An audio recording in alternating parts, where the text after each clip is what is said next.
नंदुरबार मारी पोची जात. रुग्णवाहिका मिळाली असती तर नॉर्मल डिलिव्हरी झाली असती आणि आई सुद्धा वाचली असती. सीझर केल्यामुळे आमची बाई गेली.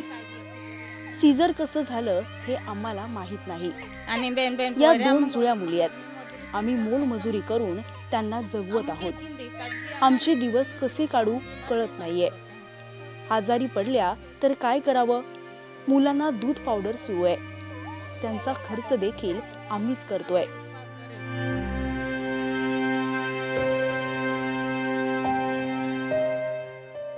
स्वतंत्र भारताच्या 75 वर्षानंतर आपण आपल्या विकासाबद्दल आणि प्रगतीबद्दल बोलताना अजिबात थकत नाहीत.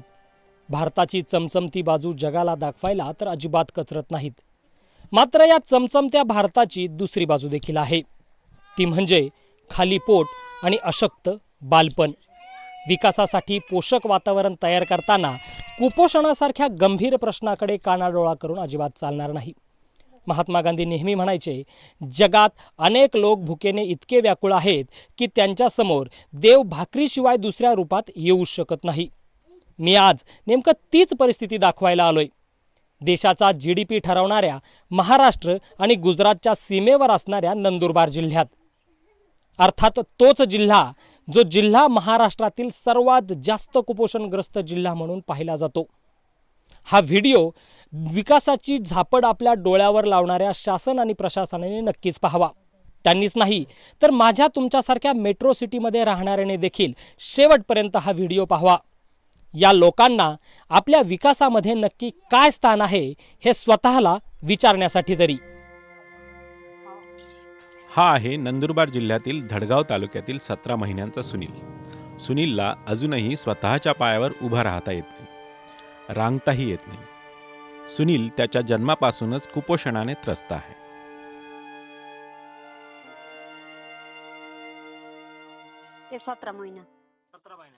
सुनील 17 महिन्यांचा आहे.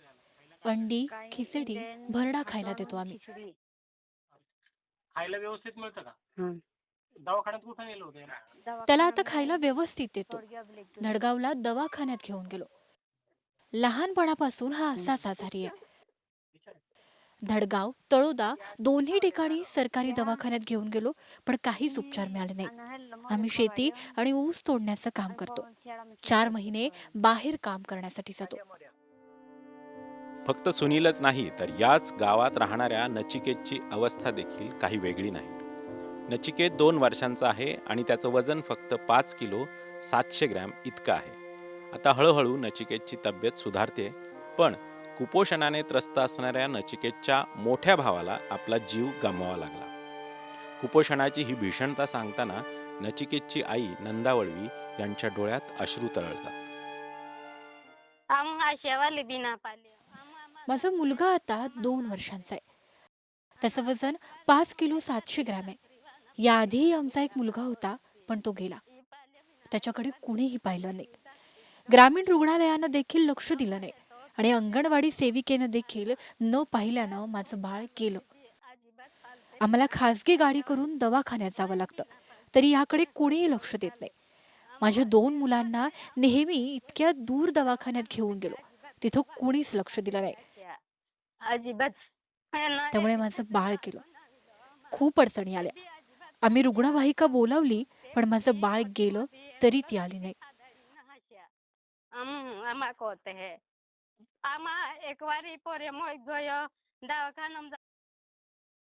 असं दुर्लक्ष केल्यामुळे कुपोषित मुलं मरण पावतात, माता देखील मरण पावतात. त्यामुळे आमची सरकारकडे एकच विनंती आहे, आमच्याकडे थोडं लक्ष द्या. अक्कलकुवा तालुक्यातील मोलगी निंबीपाडा इथं राहणारी नंदिनी ही जन्मापासूनच आजारी आहे. तिची आई वणीबाई मजुरी करते, वडील देखील शेती आणि मजुरी करतात. हे असं नंदिनीला का झालं त्यांना दोघांनाही काहीच सांगता येत नाही. ही कधीपासून आजारी होती? खूप दिवसांपासून आजारी आहे. काय झालं होतं बरं? ताप येतो, डोकं दुखतं. सरकारी दवाखान्यात दाखल केलं होतं. तिथं दूध शिरा खायला दिला. मग हिला दवाखान्यात कसं नेता, कधी नेता तुम्ही? हे असं नंदिनीला का झालंय सांगता येत नाही. मग तिथं काय केलं? आताही खाते, पहिल्यापेक्षा चांगली तब्येत आहे. आम्ही शेती आणि मजुरी करतो. डॉक्टर आहे काय नाही सांगितलं हे कशामुळे झालं हिला? काही नाही खाणं पिणं काय असतं? केळं, खिचडी, लापशी, उसळ सगळं अंगणवाडीत दिलं जातं. काम काय करतो तुम्ही? शेती शेती करता? आधी खूप खराब होती, आता पहिल्यापेक्षा चांगली आहे. हे सगळं होत असताना या गावकऱ्यांना ना डॉक्टर मिळतात ना सरकारी रुग्णालय. परिणामी पिढ्यानपिढ्या पोटचा गोळा गमावण्याचं दुर्भाग्य या डोंगरदऱ्यात राहणाऱ्या मायबापाच्या नशिबी येत आहे. मी आत्ता धडगाव तालुक्यातील खडकी गावात आहे. या ठिकाणी प्राथमिक आरोग्य उपकेंद्र आहे. हे आरोग्य उपकेंद्र जे आहे ते येथील नागरिकांच्या व्यवस्थेसाठी आहे, येथील नागरिकांच्या सुविधेसाठी आहे, मात्र त्याला कुलूप लागलेलं दिसतंय. माझ्या समोर एक झोपडी आहे, आपण ते तिथं जाऊयात आणि त्या नागरिकांना विचारूयात की नक्की आरोग्य व्यवस्था त्यांना मिळते, आरोग्याचे त्यांना उपाययोजना होतात. या दुर्गम भागात तरी या लोकांना जगण्याच्या ज्या काही सोयीसुविधा आहेत सरकार घोषणा करतं. पंतप्रधान लाल किल्ल्यावरनं घोषणा करतात आदिवासींसाठी. नंदुरबारसारखा जिल्हा नीती आयोग स्पेशल फोर्स या ठिकाणी नेमली जाते, पण त्यांच्यासाठी काही मिळतं का? 50-60 वर्षापासून तुम्ही इथं राहत आहेत. 50-60. तुमचे मुलं जर आजारी पडले किंवा तुम्ही स्वतः आजारी पडला, महिला आजारी असल्या, त्यावेळेस अशा वेळेस कुठं जायचं असतं? फलाईला जायचं, म्हणजे तिथं खाजगी दवाखाना आहे खाजगी फलाई खाली. आणि सरकारने हे जे लाखो रुपये घालून जी इमारत बांधली आहे ती कशासाठी आहे? ये काय मानते महीना में एक बार आता ते ये एक सिस्टर ने आता, एक डॉक्टर आता, ते एक दिन रहता जात रहता महीना में एक बार. हे काय म्हटलं एकदा सांग. हे सांगत आहे महिन्यामधून एकदा येतात आणि अजून दुसऱ्या महिन्याची 1 तारीखला येतात ते. म्हणजे महिन्यातून एकदाच हे डॉक्टर येतात. ते कसे दिसतात माहिती आहे का तुम्हाला? ते ते आवता या गाडी उभा खाड देता ते जातलं ते उभं राहतलं 4 जात राहत होतं 1 तास राहतलं. किती वेळ? 1 तासभर थांबतात? 1 तास थांबता एकदम. आजोबा तुम्ही कुठले आहेत? नाव काय तुमचं? बुरल्या. ओके. आणि तुम्ही इथंच जन्म झालेला ना तुमचा? याच जन्म जाईल. जन्म झाल्यापासून काही बदललंय का? नाही बदलणार. जन्म झाल्यापासून काहीच बदललं नाही म्हणतात. 50 वर्ष जी अवस्था या भागाची होती ती आजही तीच अवस्था आहे. डॉक्टर पाहिले का इथं कसे दिसतात? डॉक्टर ते 1 दिन आवतात, 1 महिना आणि 1 फेर. महिन्यातून 1 दिवस येतात. मग तुम्ही जर तुमच्या इथं कुपोषणाची संख्या फार मोठी आहे, असं जर एखाद्या कुपोषित बालकाला जर तातडीने जर दवाखान्यात न्यायचं असेल तर मग काय करायचं? कुपोषण ते येते गाव में तो आमो ना मा. कुठे गर्भवती मातांचा जीव जातोय तर कुठे जिवंत असलेली मुलं कुपोषित होत आहेत. या सगळ्यांना एकच कारण आहे आणि ते म्हणजे सरकारी अनास्था. आता कुपोषणातली कारणं काय आहेत तर भरपूर लेवल्सवरती कारणं आहेत. एक कारण असं आपण सांगूच शकत नाही. प्रत्येक लेवलवरती काहीतरी कारण आहे ज्याला आपल्याला एक लॉंग टर्म असं सोल्युशन करायची गरज असते. एकदा आपण आहार दिला आणि आहार दिल्यावर बाळ चांगलं झालं हे काही उत्तर कुपोषणाला नाही आहे. तर पहिली गोष्ट आहे, जर आपण बघितलं तर आयांचा जो काही हेल्थ आहे तीच खूप खराब आहे. आयाच कुपोषित आहेत. आम्ही जेव्हा आमच्याकडे बाळं येतात तीव्र कुपोषणातली, त्यांच्या आयांचं जेव्हा BMI घेतो तर प्रत्येक आईचं BMI 12, 14, 17च्या वर कधीच नसतं. तर आई जर कुपोषित असेल म्हणजे तिचा आहार पण कमीच झाला तर ती मुलाला पण तसलंच जेवण देणार किंवा तिचं दूध पण तितकंच कमी ह्याचं असू शकेल. तर ती सुरुवात आहे की आईच्या गर्भामधनंच जर त्याला पोषण व्यवस्थित नसेल तर ती पहिली सुरुवात झाली. जेव्हा बाळ जन्मतं तेव्हा त्याला 6 महिने दूध आईने व्यवस्थित पाजलं पाहिजे. त्याच्यासाठी तिने चांगला आहार घेतला पाहिजे. औषधं तिची जी काही रुटीनची बेसिक आयर्न, कॅल्शियम ह्या गोष्टी तिने व्यवस्थित घेतल्या पाहिजेत. सरकारी अनास्था कशाला म्हणतात हे नंदुरबारच्या आरोग्य व्यवस्थेवर नजर टाकल्यावर आपल्या लक्षात येईल. जिल्ह्यातील सर्व रुग्णालयातील एकूण स्थिती: बालरोग तज्ज्ञ मंजूर पदे 23, भरलेली पदे 7, रिक्त पदे 17. स्त्रीरोग तज्ज्ञ मंजूर पदे 26, भरलेली पदे 11, रिक्त पदे 15. शल्यविशारद मंजूर पदे 4, भरलेली पदे 1, रिक्त पदे 3. भूलतज्ञ मंजूर पदे 18, भरलेली पदे 7, रिक्त पदे 11. नंदुरबार जिल्हा रुग्णालयातील वैद्यकीय अधिकाऱ्यांची 29 पदे मंजूर असून त्यातील तब्बल 17 पदे रिक्त आहेत.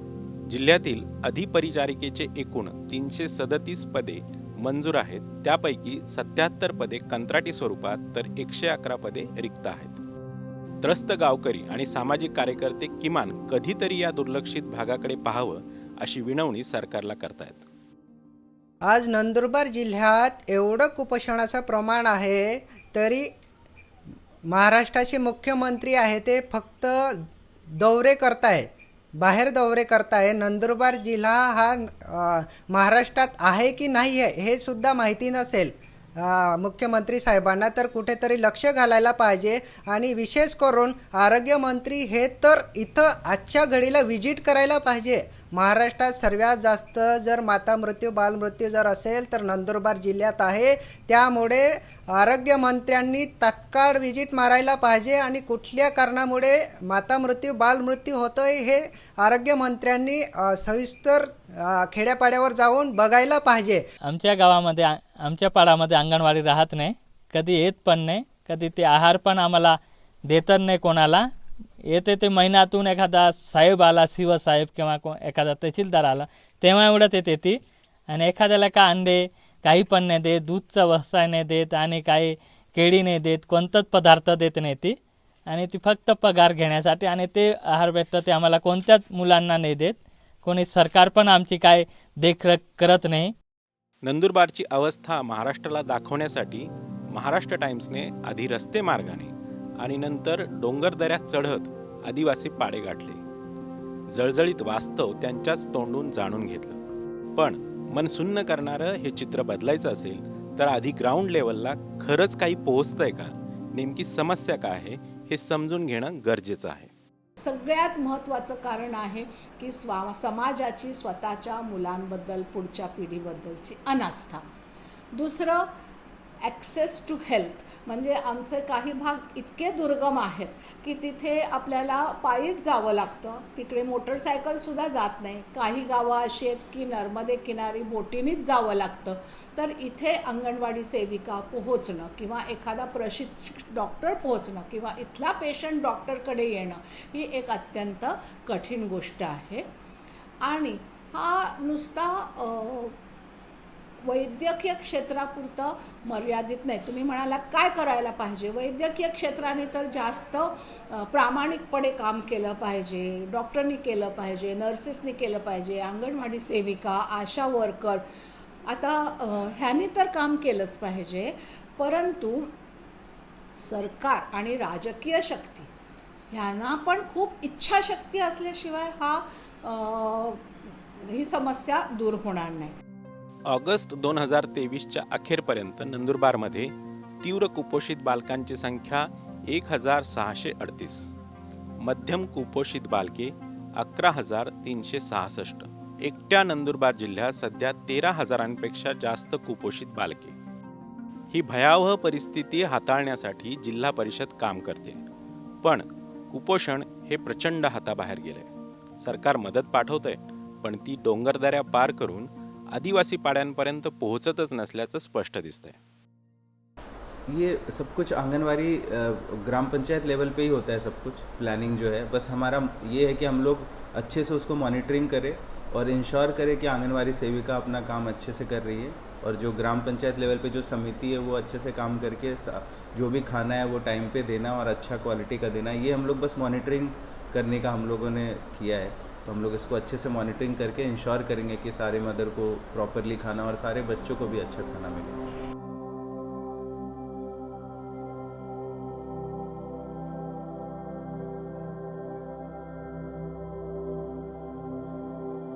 एकूणच काय तर कुपोषण वाढीचे अनेक कारणं दिसतात. त्यामध्ये रोजगार नसल्यानं होणारं स्थलांतर असू द्यात, ग्रामीण भागामध्ये असणारा आरोग्य सुविधांचा अभाव असू द्यात, एकीकडे चंद्रावर गेल्याच्या वल्गणा करतो मात्र दुसरीकडे या दुर्गम भागात जायला नसणारे रस्ते असू द्यात. इतकंच काय तर या ठिकाणी होणारे बालविवाह देखील कुपोषणाला मोठ्या प्रमाणात जबाबदार आहेत. सरकारला जर हा गंभीर प्रश्न आटोक्यात आणायचा असेल तर सर्वप्रथम आरोग्य व्यवस्था बळकट करणं महत्त्वाचं आहे. इतकंच नाही तर या भागातील लोकांचं प्रबोधन करणं देखील सरकारला तितकंच महत्त्वाचं आहे. यामुळेच हा गंभीर प्रश्न कुठेतरी आटोक्यात येऊ शकतो.